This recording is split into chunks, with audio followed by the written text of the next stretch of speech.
Hello everyone, welcome back to my YouTube channel. आज के इस वीडियो में हम पाइथन का यूनिट 4 करने वाले हैं, कंप्लीट इन वन शॉट। तो फटाफट स्टार्ट करते हैं। सबसे पहले जो टॉपिक हमारे पास आता है वो है वेब स्क्रैपिंग। देखो, वेब स्क्रैपिंग है क्या? तुम्हारे पास कोई वेबसाइट है और तुम्हें उससे ना डेटा को एक्सट्रैक्ट करना है। ठीक है, इसी को हम वेब स्क्रैपिंग बोलते हैं, यानी कि वेब पेज से कुछ निकाल लेना। तो web scrapping is the process of extracting data from the website.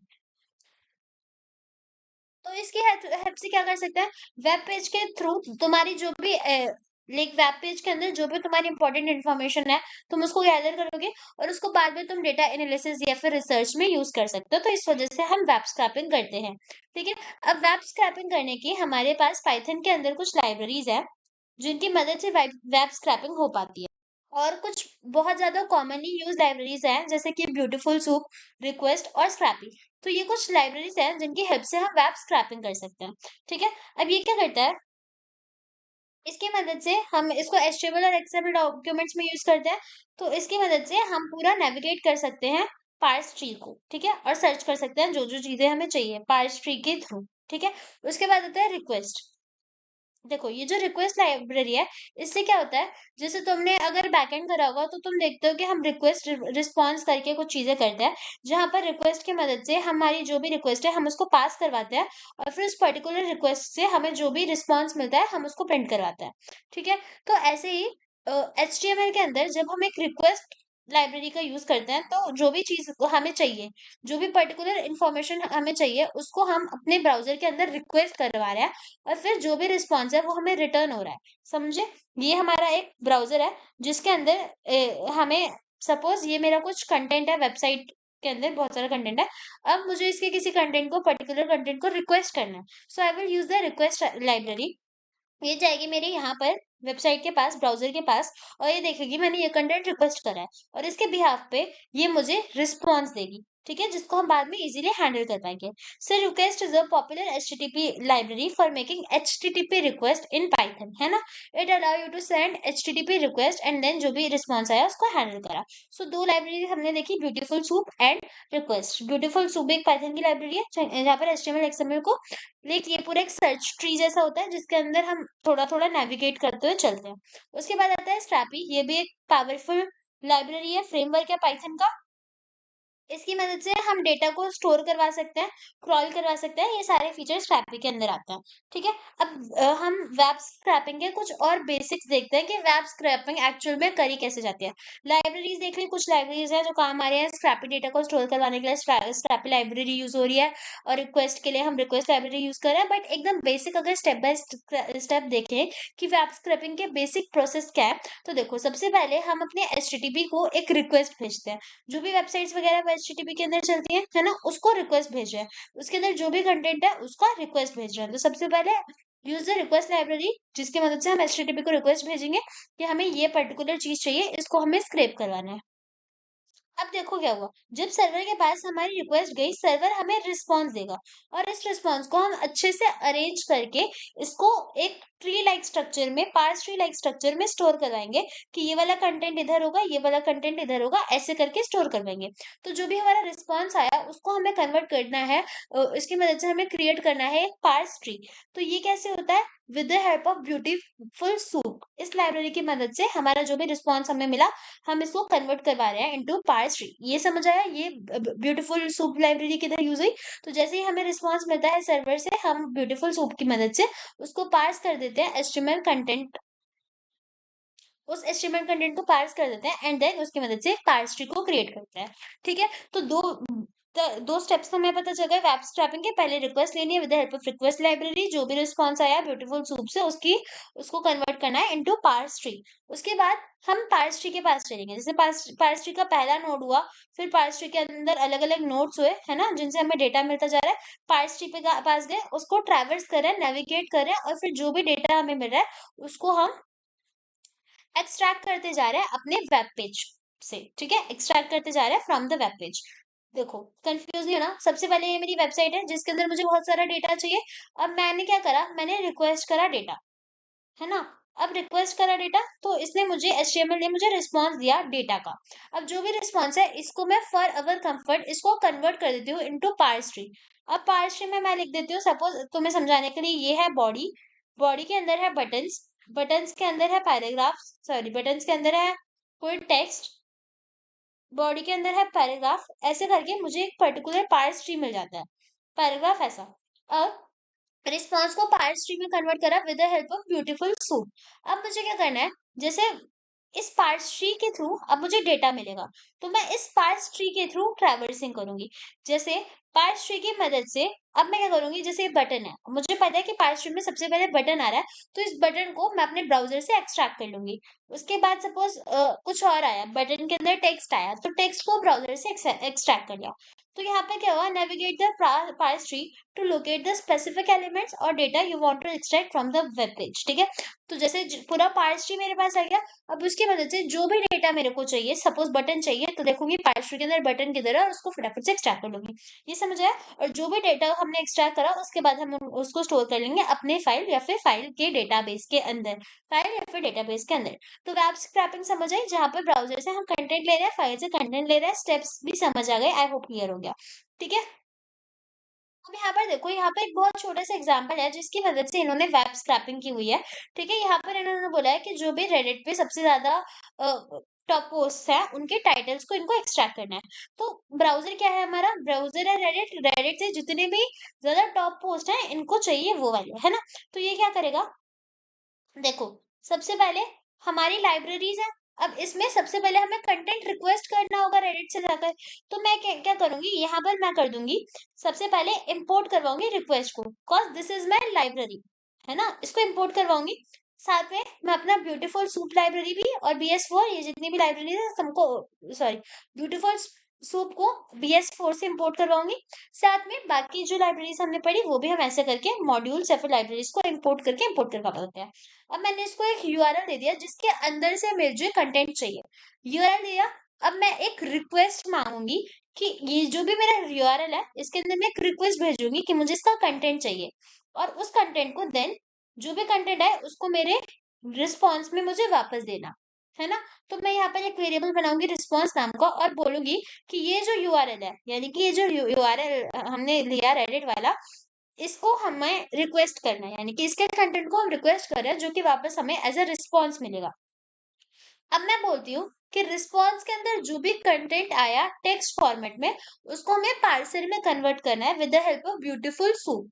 ठीक है, अभी क्या हो रहा है कि इस सपोज करो यूआरएल पे गए, जो भी कंटेंट आया वो हमें मिलेगा रिस्पॉन्स वेरिएबल के अंदर in a text file, in a text format. अब मुझे इसको कन्वर्ट करना है पार्सर में, तो मैं गई, मैंने बोला जो भी मुझे रिस्पॉन्स मिलेगा .txt उसको HTML डॉट पार्सर कर दे। ठीक है, किसकी हेल्प से, ब्यूटीफुल सूप लाइब्रेरी की हेल्प से, और इसको स्टोर करवा दो एक वेरिएबल में। अब हमें क्या करवाना है, इस वेरिएबल के अंदर सब कुछ आ गया। अब हमें जो भी पर्टिकुलर टॉप पोस्ट चाहिए हम इनको सर्च करवा सकते हैं कि इस पूरे में से जिसकी भी हेडिंग 3 हो, ये वाली क्लास हो, इसको हमें रिटर्न कर दो, इसको अपेंड करके दे दो, और इसके बाद हम उन टाइटल्स को प्रिंट करवा सकते हैं। ठीक है, तो ऐसे तुम्हारा बेसिक मैंने आइडिया दे दिया कि किस तरीके से वेब स्क्रैपिंग वर्क करती है। ठीक है, so the next topic we have is mapit.py with the web browser module। ठीक है, तो ये mapit.py है क्या, देखो ये ना एक पाइथन की स्क्रिप्ट है। ठीक है, जिसकी हेल्प से हम कर क्या रहे हैं, हम इसकी हेल्प से क्या करेंगे कि अगर हम कमांड लाइन के अंदर कोई एड्रेस डालते हैं तो वो मेरा डायरेक्ट ब्राउजर पे मैप्स पे खुल जाता है। समझ आया इसका काम, बस ये होता है mapit.py का काम, कि अगर अपने कमांड लाइन के अंदर हम कोई भी या फिर कोई भी आर्ग्यूमेंट दे रहे हैं क्लिपबोर्ड से लेकर, तो जो भी सपोज मैं कोई एड्रेस डाल रही हूँ या किसी जगह का नाम डाल रही हूँ, तो वो मेरा डायरेक्ट वेब ब्राउजर के मैप्स पे डिस्प्ले हो जाएगा। ठीक है, अगर कोई स्पेसिफाई एड्रेस देती हूँ तो वो वहां पर जाके डिस्प्ले हो जाएगा। तो यहाँ देखो, यहाँ पर इसके लिए हमें डिफरेंट डिफरेंट मॉड्यूल्स चाहिए होते हैं। ठीक है, जैसे कि वेब ब्राउजर, क्योंकि वहीं पर डिस्प्ले होगा, SYS और पाइपर क्लिप। ठीक है, ये हमारे कुछ मॉड्यूल्स होते हैं जिनको हमें इंपोर्ट करवाना है जब भी हम mapit.py करेंगे। ठीक है, तो सबसे पहला स्टेप क्या है कि हम इसको इंपोर्ट करवा देते हैं। मैं लिख देती हूँ mapit.py, जहां से इससे क्या होगा, जो भी हमारा यूआरएल है वो ब्राउजर पे लॉन्च हो जाएगा। ब्राउजर में यूआरएल है, देखो जो भी यूआरएल है उसका मैप ब्राउजर में लॉन्च हो जाएगा। ठीक है,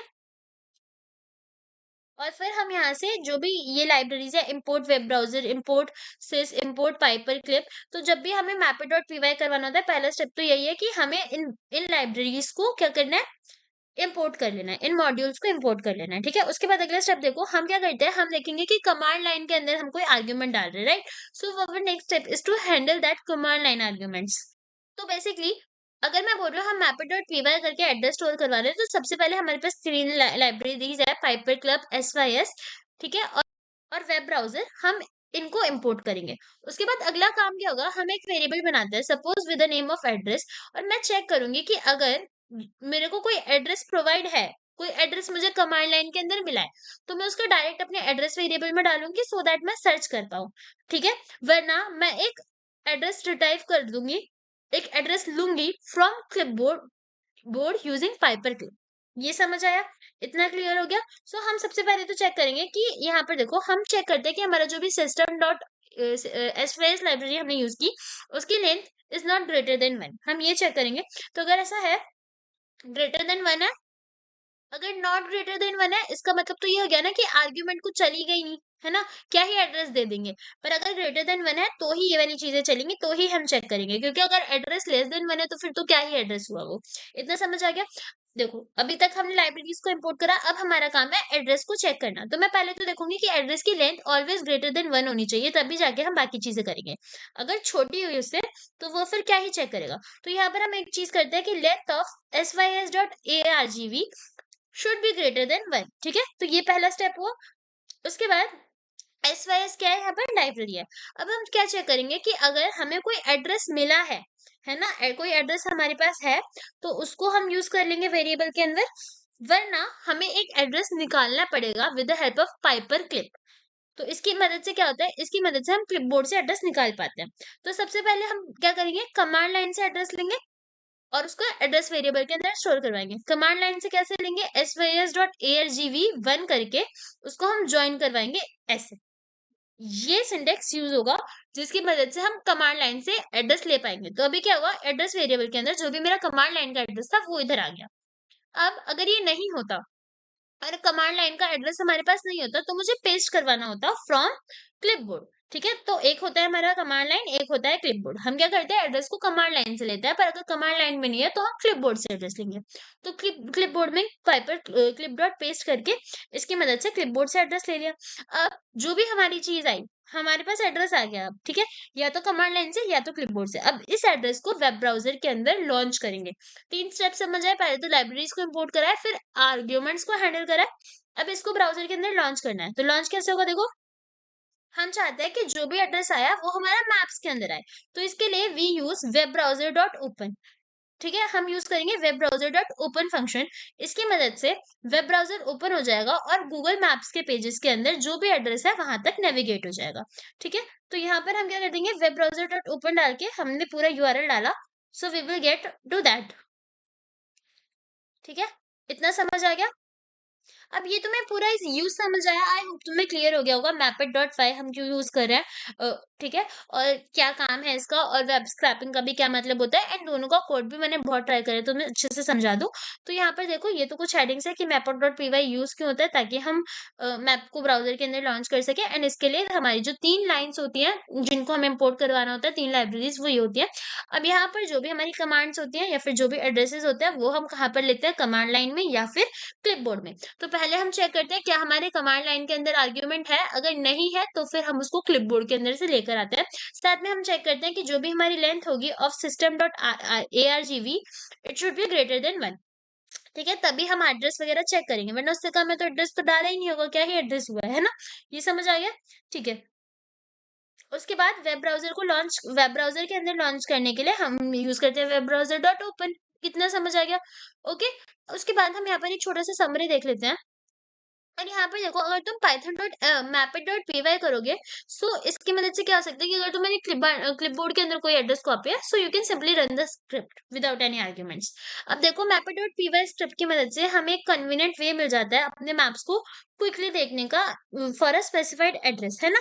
यहाँ पर ऑटोमेटिक ओपनिंग हो जाती है वेब ब्राउजर की और गूगल मैप्स नेविगेट हो जाते हैं, तो टाइम बच जाता है और मैनुअल इंटरेक्शन अवॉइड होती है, ठीक है। और इसकी मदद से हम लोकेशंस को इजीली विजुअलाइज कर पाते हैं। तो ये हो गया। ओके, अब द नेक्स्ट टॉपिक।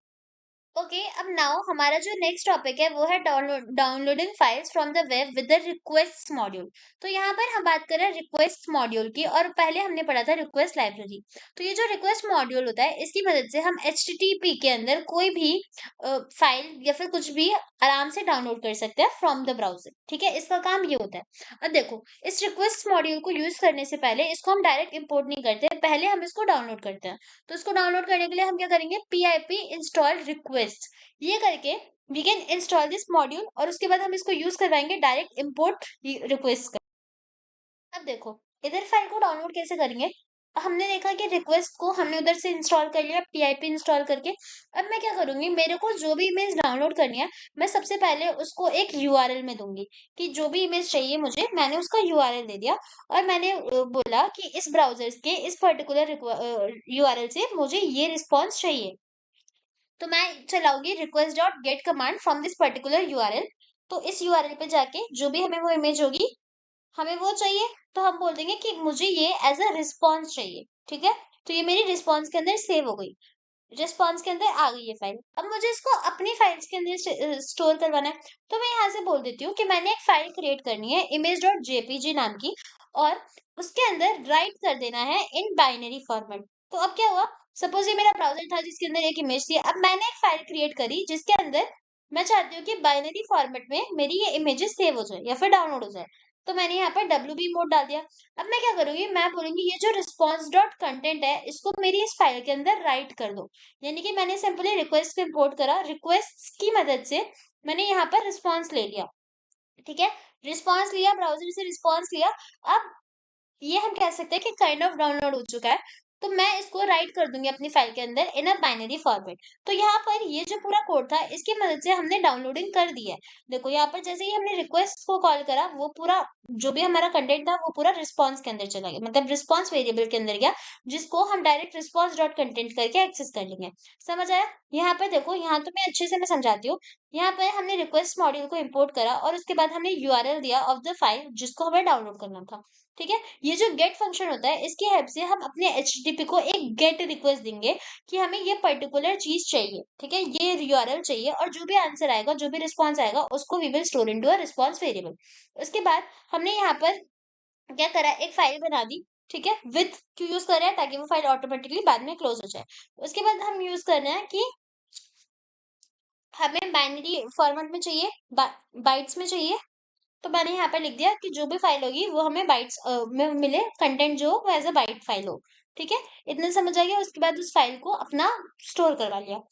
ओके, अब यहाँ पर इस तरीके से हमारी डाउनलोडिंग डन हो गई। अब मानो कभी कभार क्या हो सकता है, डाउनलोड करते वक्त फाइल्स को देर आर चांसेस कि कुछ एरर्स हो जाए। तो उन एरर्स को कैसे चेक करा जाता है, तो ऐसे एरर्स को चेक करने के लिए हमारे पास कुछ स्टेटस कोड्स होते हैं। ठीक है, तो यहाँ पर हम देखते हैं कि अगर फाइल को डाउनलोड करते वक्त एरर्स आ गए, तो how can we handle that. ठीक है, तो जैसे तुमने एक यूआरएल दिया और रिस्पॉन्स रिक्वेस्ट गेट कर दिया। अब यहाँ पर तुम देखो कि अगर तुम्हारा by any chance response status 200 आता है, इसका मतलब ये है कि तुम्हारी फाइल ठीक से वर्क कर रही है। ठीक है, वो ठीक से डाउनलोड हो रही है, या फिर जो भी तुम्हें डाउनलोड करना था हो रहा है। अगर तुम्हारा कोड 200 नहीं आ रहा, इसका मतलब कुछ एरर है। और रिस्पॉन्स डॉट स्टेटस कोड, ये देखो, रिस्पॉन्स डॉट स्टेटस कोड जो भी एरर होता है वो रिटर्न कर देती है। ठीक है, वो पर्टिकुलर कोड रिटर्न कर देते हैं जिसको तुम सर्च करके समझ सकते हो कि तुम्हारा पर्टिकुलर एरर आ क्या रहा था। तो इस तरीके से हम जब फाइल डाउनलोड करते हैं, हम यहाँ पर एक एरर हैंडल भी कर सकते हैं कि अगर मेरा स्टेटस कोड 200 आ रहा है, मतलब सब ठीक है, तो डायरेक्ट मेरी फाइल डाउनलोड हो जाएगी, वरना प्रिंट कर देना कि कुछ एरर आ गया है। ठीक है, इतना क्लियर हो गया। Now we are moving next. तो यहाँ पर देखो, मैंने बोला कि इस कोड के अंदर हम कौन सी रिक्वेस्ट यूज कर रहे हैं, 200, जिसका मतलब होता है कि हमने सक्सेसफुली ब्राउजर को रिक्वेस्ट भेज दिया, रिस्पॉन्स भेज दिया, और अपनी फाइल को सेव करवा लिया। अब ये तो हो गया छोटे मोटे इमेजेस स्टोर करवाने के लिए या डाउनलोड करवाने के लिए। ठीक है, but what if we want to download a large file. तो for downloading large file, it's more efficient to download them in chunks to avoid loading the entire file into memory at once. अब देखो क्या होता है कि अगर हमें बड़ी फाइल को क्या करवाना है, बड़ी फाइल को डाउनलोड करवाना है, तो इट्स बेटर कि हम उनको छोटे छोटे चंक्स में डाउनलोड करें, जिप फॉर्मेट में डाउनलोड करें, सो दैट हम पूरी फाइल को एक ही बार में मेमोरी के अंदर ना डालें। ठीक है, तो अगर ऐसा कुछ करवाना है, बड़ी फाइल्स को स्टोर करवाना है, तो हम क्या करते हैं, पहले तो यूआरएल दे दिया रिक्वेस्ट डॉट गेट करके, हमने एक पैरामीटर दे दिया stream is equals to true. अब हमें क्या करना है, सपोज इस फाइल को अब हमें जिप के अंदर डालना है, और उसके बाद हम उसको कौन सा मोड दे रहा है, डब्ल्यू बी, यानी कि राइट करेंगे, क्योंकि हमें चंक्स में फाइल को स्टोर करवाना है, तो राइट कर देंगे फाइल को, ठीक है, इन बाइट्स। अब हम क्या करेंगे, लिखेंगे फॉर चंक, हमें क्या करना है, छोटे छोटे पार्ट्स में स्टोर करवाना है, तो फॉर चंक, जब तक ये मेरा पूरा 8192 नहीं हो जाता, हम इसको आइटरेट करते रहेंगे हर कंटेंट को, और फाइल के अंदर सारे चंक्स को स्टोर करवाते रहेंगे। जैसे पूरी फाइल थी, उसका एक चंक बना, फिर एक और चंक बना, एक और चंक बना, ऐसे जब तक उसका साइज 8192 नहीं हो जाता, तब तक हम इसको, इन चंक्स को अपनी एक न्यू फाइल के अंदर राइट करते रहेंगे। इतना क्लियर हो गया? तो इस तरीके से हम ये वाला कोड लिखते हैं। तो रिक्वेस्ट मॉड्यूल का काम तुम्हें समझ आ गया क्या है? रिक्वेस्ट मॉड्यूल का काम सिंपल सा होता है कि हम कन्वीनियंट वे में फाइल्स को डाउनलोड कर सके from the web using Python, ठीक है? अब देखो तुम्हें ये समझ आ गया कि रिक्वेस्ट मॉड्यूल का एक्चुअल में काम क्या होता है, और किस तरीके से हम बहुत बड़ी फाइल्स या फिर छोटी फाइल्स, जो भी फाइल्स है, उनको ब्राउजर से डाउनलोड करते हैं। और जब भी हम फाइल्स को डाउनलोड करते हैं, हम उनको स्टोर करवा देते हैं अपने हार्ड ड्राइव में। So when downloading files from the web using Python, it's common to save the download content to the local hard drive, ताकि हम फ्यूचर में उसको प्रोसेस कर पाए। तो जब भी हम फाइल्स को हार्ड ड्राइव में स्टोर करवाते हैं, फाइल को ओपन करते हैं, देन राइट मोड का यूज करते हैं, और कंटेंट को अपने फाइल के अंदर डालते हैं। ठीक है, तो the next topic we have is HTML, जिसकी पूरी फुल फॉर्म है हाइपरटेक्स्ट मार्कअप लैंग्वेज। अब एचटीएमएल तुमने वैसे भी पढ़ा होगा, जब तुमने ब्राउजिंग की होगी वेब ब्राउजर से, या फिर वेबसाइट्स बनाई होंगी, तो हम एचटीएमएल का यूज करते हैं। तो एचटीएमएल की फुल फॉर्म पता है, हाइपरटेक्स्ट मार्कअप लैंग्वेज। ये एक स्टैंडर्ड मार्कअप लैंग्वेज है, जिसकी मदद से हम वेब पेजेस को क्रिएट कर पाते हैं, वेब एप्लीकेशंस को बना पाते हैं, ठीक है। तो इसके अंदर पूरा एक प्रॉपर स्ट्रक्चर होता है, जिसकी मदद से हमारी वेबसाइट्स बनती है, ठीक है। अब ये जो एचटीएमएल होता है, इसके अंदर अलग-अलग एलिमेंट्स होते हैं, तो इसको मैं बहुत डिटेल में नहीं पढ़ा रही हूँ, क्योंकि मुझे पता है कि इतना तो तुम्हें आता है बहुत, और वैसे भी हमारा वेब डेवलपमेंट भी एक, वेब टेक्नोलॉजीज भी एक सब्जेक्ट है, तो उधर भी मैंने तुम्हें ये डिटेल में पढ़ाया हुआ है। तो देखो एचटीएमएल के अंदर क्या-क्या होता है, हमारे पास एचटीएमएल के अंदर सबसे पहले हम यूज़ करते हैं एचटीएमएल टैग्स, जिसके अंदर हमारा हेड होता है और बॉडी होती है, ठीक है। हेड के अंदर सारा कंटेंट यूज़ होता है, जो हम चाहते हैं कि ब्राउज़र के अंदर ना देखें। जैसे कि कुछ लिंक करना हो, या फिर टाइटल हुआ, ये सब हमारे ब्राउज़र की बॉडी के अंदर नहीं दिखता। तो वो सारा content we use in head, ठीक है? जहाँ पर कुछ लिंक वगैरह का बना हो, और बॉडी के अंदर वो सारा कंटेंट आता है, जो हम चाहते हैं कि वेब पेज के अंदर दिखे। अब यहाँ पर हम सबसे पहले बात करते हैं डॉक टाइप एचटीएमएल की। तो ये एक डिक्लेरेशन होती है, जिसकी मदद से हमें एचटीएमएल का वर्ज़न पता चलता है। जैसे कि यहाँ पर जो हम एचटीएमएल यूज़ कर रहे हैं वो 5 है।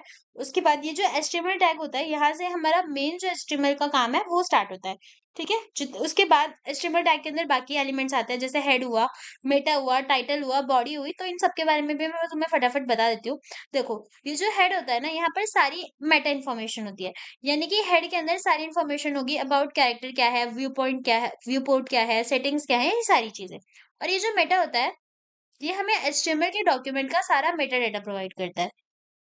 तो अगर सिंपल वर्ड्स में मैं तुम्हें बताऊँ, मेटा डेटा क्या होता है? मेटा डेटा इज़ डेटा के बारे में और इन्फॉर्मेशन। जैसे अगर मैं बोलूँ कि मैं कोई पिक्चर के बारे में बात करूँ, तो वो picture is like a data, जो मुझे कुछ इन्फॉर्मेशन दे रही है। लेकिन अगर मैं पिक्चर के बारे में इन्फॉर्मेशन दे रही हूँ कि वो पिक्चर कब क्लिक हुई थी, कौन से कैमरा से हुई थी, तो मैं पिक्चर की इन्फॉर्मेशन दे रही हूँ, राइट? यानी कि डेटा की इन्फॉर्मेशन दे रही हूँ। तो ऐसे एक्स्ट्रा इन्फॉर्मेशन को we can say meta meta, ठीक है? इसको हम मेटा बोलते हैं। तो ऐसे एचटीएमएल डॉक्यूमेंट्स के जितने भी मेटा डेटा है, वो प्रोवाइड होता है with the help of Meta tag. अब सपोज मैंने एक वेब पेज बनाया, जिसके अंदर मुझे एक टाइटल रखना है। जैसे गूगल को जब तुम सर्च करोगे, इधर तुम्हें गूगल ऊपर टाइटल में लिखा मिलेगा। तो ये सब किसकी हेल्प से होता है? टाइटल की हेल्प से, ठीक है।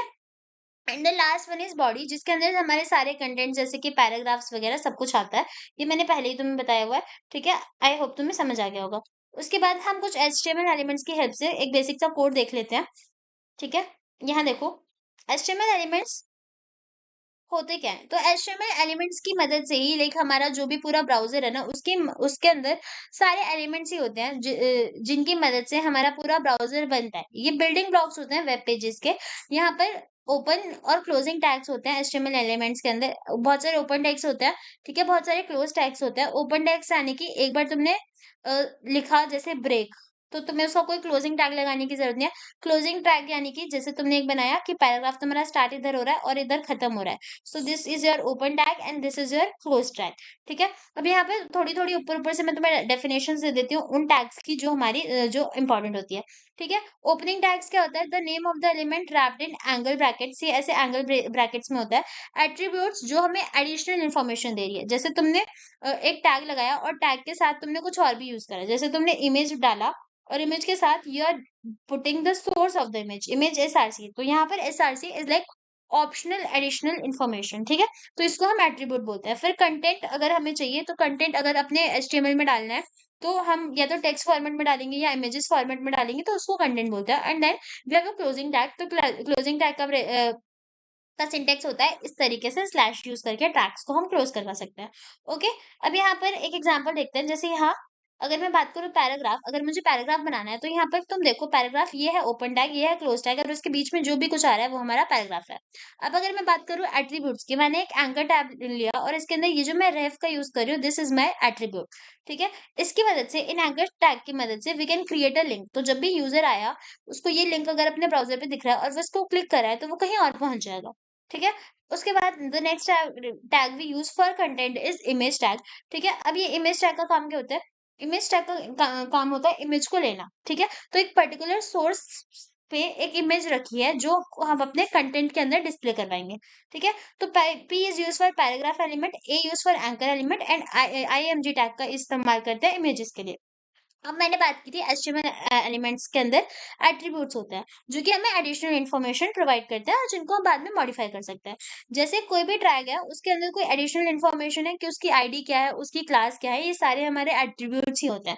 तो अगर एट्रीब्यूट्स पूछा, मैंने अभी तुम्हें बताया था एंकर ए में रैफ नाम का जो चीज है, तो यहाँ पर एक हमारा एंकर टैग ए है बट उसके साथ हम रैफ भी यूज कर रहे हैं, तो this is my additional information I am providing. Source is an additional information I am providing. ID and class is an additional information I am providing. So all of these are attributes. So summary देख लेते हैं इसकी। HTML is the foundation of web development and used to create the structure and layout of web pages.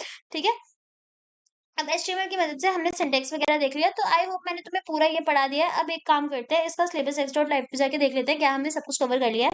Okay, तो this is your syllabus. यहाँ पर अब मैंने तुम्हें वेब स्क्रैपिंग पढ़ा दी, मैपेट यूज करना सिखा दिया, फाइल्स को डाउनलोड कैसे करते हैं, saving downloaded files to the hard drive and HTML। ठीक है, अब ये सब तुम्हारा हो गया है।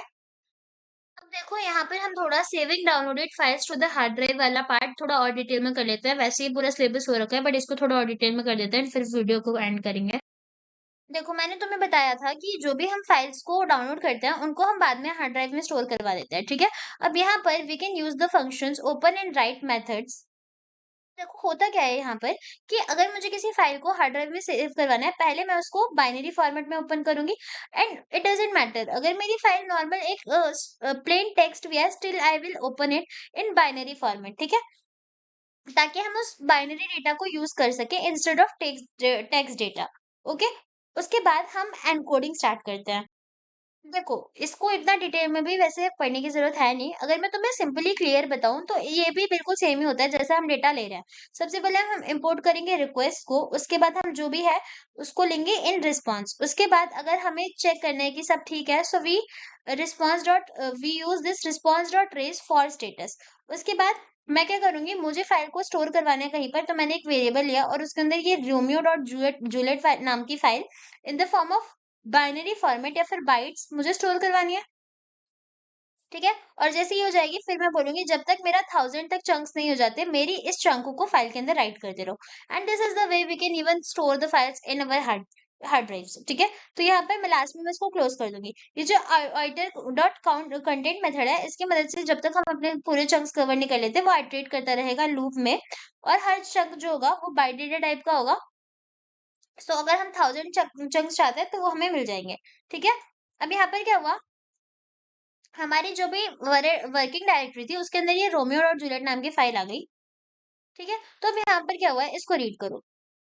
The file name on the website was rjtext, the file on your hard drive has different file name. अब क्या हुआ, तुम्हारे अगर ब्राउजर के अंदर, या फिर मैं क्या कहूँ कि जो वेबसाइट के अंदर फाइल नेम था उसका नाम भले कुछ और हो, तुम्हारे ब्राउजर के अंदर वो कुछ और होगा।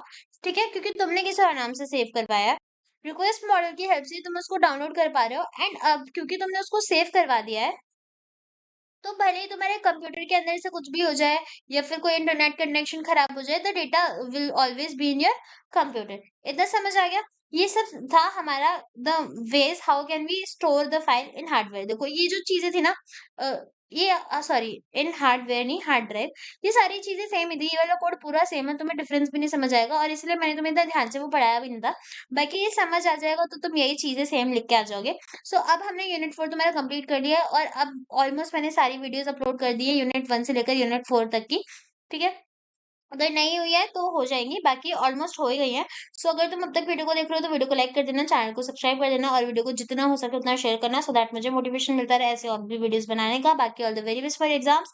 Thank you so much for watching.